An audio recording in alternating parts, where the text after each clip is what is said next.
le monde. Alors, avant de rentrer dans le vif du sujet, trigger warning médical, grossophobie, et je préviens aussi que je risque de m'énerver. Tant qu'à faire, autant couvrir ses arrières.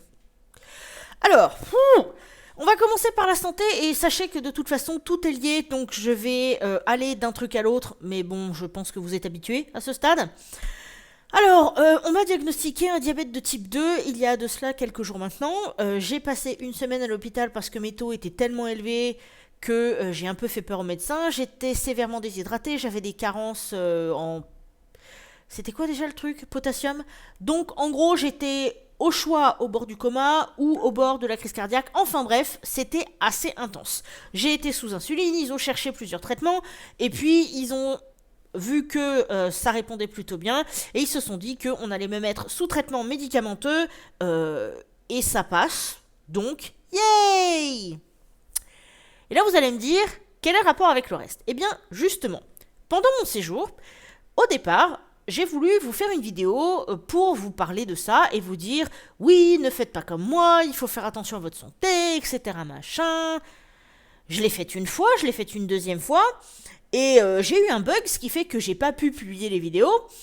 Du coup, je me suis dit, bon, bah, je vais la refaire, parce que quand même, c'est vachement important, etc. Sauf que, avant de terminer la deuxième vidéo, je crois, enfin, je sais plus exactement, mais j'étais sur Twitter. Bon, j'avais mon ordi pendant mon hospitalisation, et je pouvais faire à peu près ce que je voulais. Et je suis tombée sur un tweet qui accusait une militante anti-grossophobie d'avoir un discours de mort. En gros, quand j'ai parcouru les quelques tweets auxquels je pouvais avoir accès, je me suis rendu compte que cette personne accusait les militants et militantes de mettre les gens en danger, tout ça parce que on parlait simplement du respect des personnes grosses. Et au vu de ma situation, ça m'a un peu fait sauter au plafond et ça m'a donné envie de mettre des claques. Et je voulais vous expliquer tout ça. Maintenant, avant de continuer, je vais préciser quelque chose de très très important. Je ne suis pas en train de dire qu'il y a des personnes qui sont directement responsables de ce que je suis maintenant, de ce que je vis, parce qu'on m'a forcé à consommer des choses, etc. machin. Mais ce que je dis, c'est quelque chose de plus profond, de plus grave, selon moi en tout cas, et donc on va voir ça ensemble.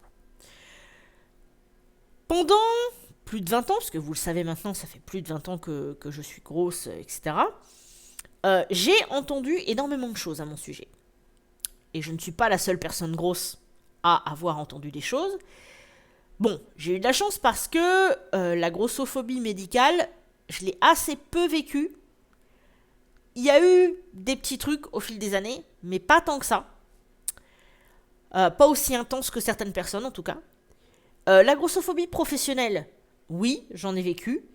À tel point que le métier d'hôtesse d'accueil que je fais actuellement, bah, j'étais persuadée que j'y aurais jamais accès, parce qu'on m'avait fait comprendre que j'étais trop grosse et trop moche pour ça. Bon, c'est pas pour autant que je vais le faire toute ma vie, mais bon, je suis quand même contente d'avoir pu le faire, vous voyez.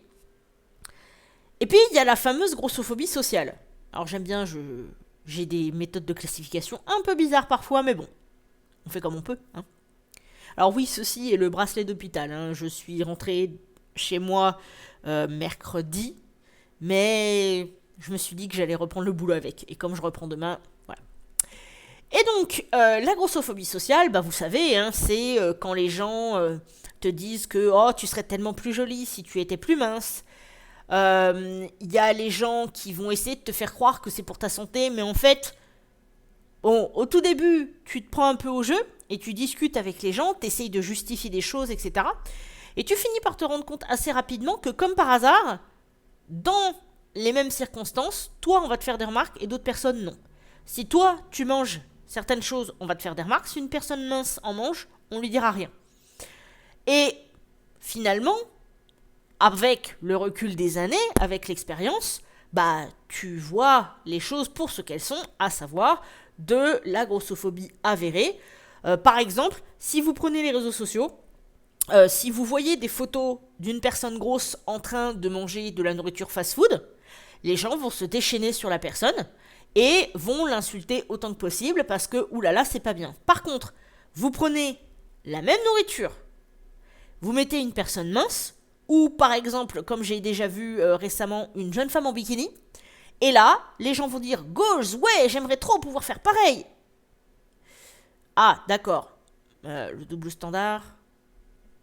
Non, parce qu'évidemment, dans ces situations, les gens oublient encore que ce n'est pas parce que tu es gros ou grosse que tu es en mauvaise santé, et ce n'est pas parce que tu es mince que tu es en bonne santé.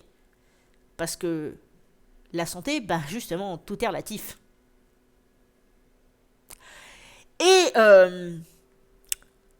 avec toute cette histoire de grossophobie sociale, il y a le fait que quand tu es une personne grosse et que on te prend la tête pendant des années et des années et des années et des années vis-à-vis de la même chose, à un moment donné, quand tu cumules tous les types de grossophobie qui peuvent exister, tu finis par te concentrer sur autre chose que toi, sur autre chose que ton corps, sur autre chose que ta santé. C'est-à-dire que bon, tu vas te trouver des super fringues, tu vas prendre des selfies, tu vas poster des photos, etc. Tu vas montrer aux gens qu'on peut très bien vivre en étant gros ou en étant grosse.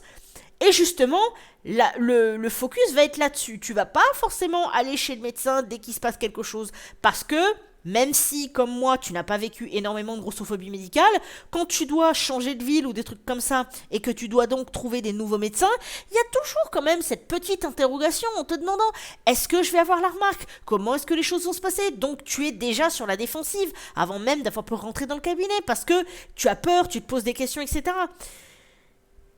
Et résultat, de fil en aiguille, on en arrive à la situation dans laquelle j'étais depuis quelques mois. C'est-à-dire que des choses se sont accumulées, mais j'étais tellement dans ce schéma qui durait depuis des années de me concentrer sur d'autres choses et de tout faire pour ne pas penser à mon poids et de ne pas agir en fonction de ça, que quand j'ai vu les signes, les premiers apparaître, je me suis dit, c'est pas grave, j'ai le temps. Parce que, au début, je n'ai pas pensé que ça pouvait être un diabète, notamment.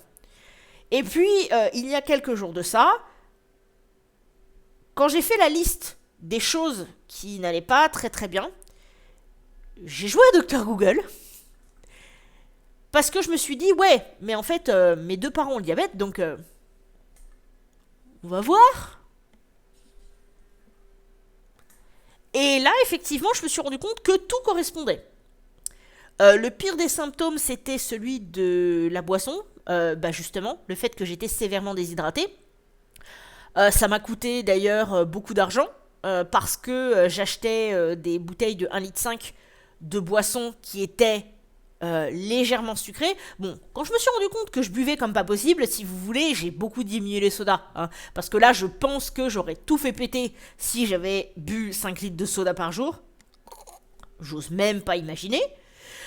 Mais bon, toujours est-il que ça coûte de l'argent ces trucs-là. Quand tu as des bouteilles à minimum 1 euro et que tu es à 3 bouteilles par jour, selon les bouteilles, tu peux être à 4-5 euros par jour.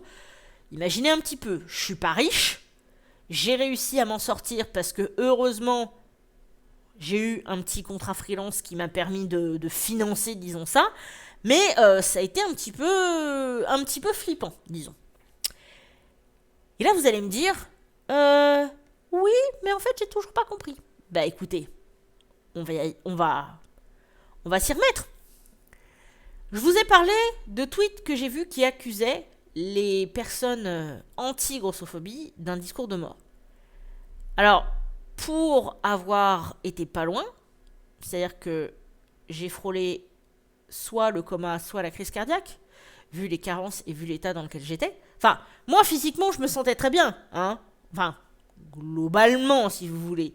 Le seul truc, c'est que j'étais devenue extrêmement fatiguée parce que justement, comme je buvais beaucoup alors que j'étais déshydratée, eh bien mon corps ne retenait pas vraiment l'eau, et ce qui fait que du coup j'allais aux toilettes toutes les 2 minutes, et quand tu te réveilles parfois 2 fois par nuit, c'est chaud.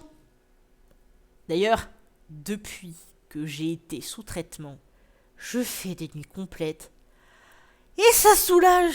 Oh, ça soulage, vous imaginez même pas. Enfin bref, tout ça pour dire que, avec tous ces problèmes, toutes ces choses qui m'ont éloigné de moi-même, dans le sens où, comme je vous le disais, je ne voulais pas vivre en fonction de mon poids, en fonction de l'apparence, j'en suis arrivée à un stade où je repoussais tellement tous les signes qui s'accumulaient que j'ai littéralement failli en crever.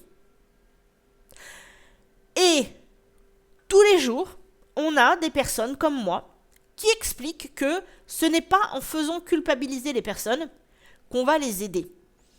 J'ai même en tête une vidéo du médecin et romancier Baptiste Beaulieu. Vous avez peut-être déjà entendu parler de lui, parce qu'il s'est fait connaître, en tout cas moi je l'ai connu avec une petite vidéo où il parlait des médecins qui étaient en retard et où il expliquait pourquoi il était parfois en retard. Et cette vidéo, autant ça fait maintenant un certain temps qu'elle a été publiée, autant elle est très émouvante. Et il fait de temps en temps des petites chroniques pour France 2. Vous pouvez retrouver ça sur leur page Facebook et leur Twitter. Et dans une des dernières qu'il a faites, il parle du corps médical en disant que les médecins ne sont pas les papas et les mamans des personnes grosses. Et qu'en gros, l'idée c'est que si une personne grosse vient te voir parce que elle s'est foulée la cheville, tu soignes la cheville, tu lui parles pas de son poids, en gros tu laisses la personne te parler. Et cette vidéo était très intéressante parce que ça fait du bien de voir un médecin dire tout haut ce que tout un tas de personnes grosses sont déjà en train de dire, mais visiblement quand c'est nous, personne ne nous écoute. Je ne suis pas en train de dire que si je n'avais pas vécu de grossophobie, j'aurais pas eu de diabète. C'est pas ça.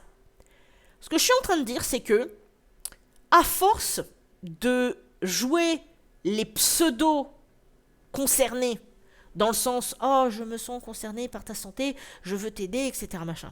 À force de jouer les dégueulasses qui font comprendre aux personnes qu'elles seraient bien plus jolies si elles étaient minces. Vous avez des personnes qui ne se soignent pas et qui en arrivent au stade où j'en arrive. Moi, ce que je déplore, c'est pas le fait d'avoir du diabète, parce que de toute façon, j'aurais très bien pu y passer à n'importe quel moment à cette maladie.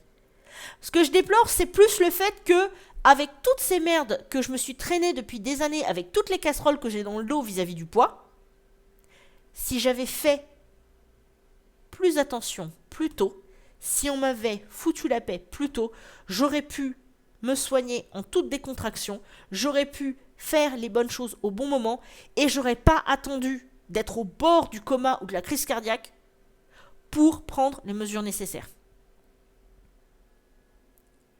Et mon problème, il est là, en fait, avec la grossophobie. Et avec les accusations, justement, de discours de mort. C'est que, quand on vous parle de respecter les personnes grosses, on n'est pas en train de vous dire qu'il faut les pousser à aller au McDo ou au KFC et s'empiffrer de choses dégueulasses et de boire que du soda et des trucs comme ça. C'est pas ce qu'on vous dit, parce que de toute façon, ce n'est pas ce qu'on est. Ce qu'on est en train de vous dire, c'est que on est comme tout le monde et ce n'est pas en nous tapant sur la tête, ce n'est pas en nous insultant, ce n'est pas en nous balançant des saletés que ça va nous aider à faire quoi que ce soit. Au contraire, plus vous nous tapez dessus, plus on va se cacher dans un coin et tout faire pour oublier. Tout. Et le fait de ne pas faire attention à sa santé en fait partie. Moi aujourd'hui, et je ne parle que pour moi, que pour mon corps, que pour mon cas, j'en suis arrivée à un stade où, j'ai mes médicaments. Les seuls bonbons que j'ai chez moi, ce sont les bonbons auxquels j'ai droit en cas d'hypoglycémie. C'est-à-dire que si je sens que je vais faire un malaise, je suis censée faire un test de glycémie en sortant une goutte de sang, en la mettant sur une machine. Et si le taux qui est affiché est en dessous de 0,80, je suis censée prendre 15 grammes de glucides. Donc, par exemple, ça peut être 3 morceaux de sucre, ça peut être 3 bonbons, ça peut être une mini canette de 15 centilitres de coca. Mais ça, j'ai fait le test en sortant de l'hosto et cette partie-là, j'y renonce complètement parce que j'ai eu un goût amer dans la bouche. Toujours est-il que mon alimentation change. Je me suis fait un petit plaisir aujourd'hui parce que le lundi, c'est le jour de la triche. Mais il y a un changement, il y a un rééquilibrage, il y a tout un tas de choses. Alors je suis peut-être pas encore tout à fait au point, mais bon voilà. Le sucre classique c'est terminé, je suis passée aux sucrètes. Bon, ça m'enchante pas, mais bon, je veux dire pour le thé par exemple, il y a des fois, c'est important. Enfin bref, j'en suis arrivé au stade où voilà, bon, bah de toute façon la maladie est déclarée, on la soigne, on fait ce qu'il faut, hein. Vous voyez, c'est... Voilà, on y est, on fait ce qu'il faut faire et puis c'est tout. Je veux dire, j'ai une chance de pouvoir faire en sorte de mieux vivre, de corriger certaines choses, je vais la saisir. Mais qu'est-ce qui se serait passé si j'avais pu faire les choses plus tôt? Qu'est-ce qui se serait passé si j'avais pas eu 20 ans de grossophobie dans la tronche avec des personnes qui essayent de faire croire que quand je veux être respectée, c'est que j'ai envie de mourir. Enfin, non. Les gens s'imaginent que quand tu es une personne grosse, ça veut dire que tu manges d'une certaine façon, ça veut dire que tu ne bouges pas de chez toi d'une certaine façon, ça veut dire que tu n'es pas attirable, ou attirante, ou attirant, enfin bref. Juste comme ça, gros ou grosse, c'est une caractéristique physique, mais c'est pas non plus un empêcheur de vie, en fait. C'est pas parce que t'es gros ou grosse que tu ne vis pas. Alors, peut-être que tu ne vis pas comme tout le monde. Peut-être. Et encore. Mais tu vis. Et le jour où certains comprendront que tout le monde, sans distinction, mérite de base le respect, je sais pas si ce jour arrivera, mais voilà. Alors là, on va me dire, oui, mais les racistes, et les ceci, et les cela, machin, tout ça. Oui, non mais, tout le monde mérite le respect de base, mais évidemment, ça se perd le respect. C'est pas quelque chose de acquis indéfiniment. Évidemment que selon les attitudes d'une personne, selon la manière de fonctionner d'une personne, le traitement qu'on lui accordera va différer. Mais de base, une personne grosse qui passe à côté de vous dans la rue, une personne grosse qui est à côté de vous dans les transports ou alors même dans un fast-food. Mais qu'est-ce que vous en avez à foutre en fait? C'est pas votre assiette, c'est pas vos fesses. Si le fait qu'une personne soit grosse soit à côté de vous dans les transports vous gêne à ce point, bah déplacez-vous. Si ça vous gêne à ce point-là. Mais ça ne vous octroie en aucun cas le droit de vous moquer de cette personne, le droit d'insulter cette personne, le droit de harceler cette personne, et même sur les réseaux sociaux. Si vous voyez la photo d'une personne qui est grosse et que c'est quelque chose qui ne vous convient pas, quel droit avez-vous de prendre cette photo, par exemple, et de la diffuser, de vous moquer? Je veux dire, je l'ai vécu. On prend ma photo, on me fait des mèmes avec, des images à la con, pour insulter, pour se foutre de ma gueule ou se foutre de la gueule d'autres personnes d'ailleurs. Mais en fait, le problème, je sais très bien où il est. Il est avec les gens qui font ça, il n'est pas avec moi. Moi, maintenant, j'en suis arrivé à un stade où ma santé fait que j'ai des mesures à prendre. Donc, il est fort possible que je perde du poids du fait de l'alimentation que je dois suivre maintenant. Mais en tout cas, dites-vous bien une chose, je n'arrêterai jamais de lutter contre la grossophobie. La grossophobie a failli me tuer en partie, et il est hors de question que je ne combatte pas pour toutes les personnes qui aujourd'hui souffrent et se prennent tout ça dans la tronche. Alors oui, effectivement, je vous dirais aussi de ne pas faire comme moi. Si vous vous rendez compte qu'il y a des choses qui ne vont pas trop, mieux vaut aller chez le médecin pour rien que ne pas y aller et en arriver à un stade aussi avancé que celui auquel moi j'ai pu arriver. Alors évidemment, hein, c'est pas parce que vous vous rendez compte qu'il y a des choses qui ne vont pas que vous allez tous et toutes avoir du diabète. Évidemment. Mais disons que notre vie, notre santé, excusez-moi, est trop précieuse pour qu'on laisse les grossophobes nous voler notre intégrité. Moi, de toute façon, bon, vous le savez, ça fait un certain temps que j'ai décidé de de tout me réapproprier. Je fais les photos que je veux, je fais les vidéos que je veux. Bon, je mange plus tout ce que je veux parce que j'ai quand même envie de vivre. Mais c'est pas à cause de la nourriture en général, c'est juste à cause du diabète. Et encore, je peux manger de tout, il faut juste que j'apprenne à doser. Donc, voilà. Je suis là, je lutterai toujours, et il est hors de question qu'on puisse décider à ma place de la valeur que je peux avoir. J'ai de la valeur, vous avez de la valeur, que ce soit gros ou grosse ou mince, c'est pareil. On a de la valeur humainement, point barre. Et c'est pas quelque chose qui est à discuter. On mérite le respect, point barre. Et c'est pas quelque chose qui est à discuter. Ce n'est pas notre enveloppe corporelle qui détermine si on mérite le respect, ce sont nos actions. Et à partir du moment où on n'a rien demandé à personne, où on n'a rien fait à personne, ça ne donne à personne le droit de nous juger. C'est tout. Voilà, et donc je vous embrasse et je vous dis à très bientôt. J'espère pouvoir vous proposer un live rapidement, mais il est possible que je déménage, etc. Il y a plein de trucs qui sont en négociation, donc j'essaye déjà de continuer à vous proposer des vidéos, et le reste, écoutez, on verra plus tard. Du coup, je vous fais des grosses bises, et je vous dis à très bientôt.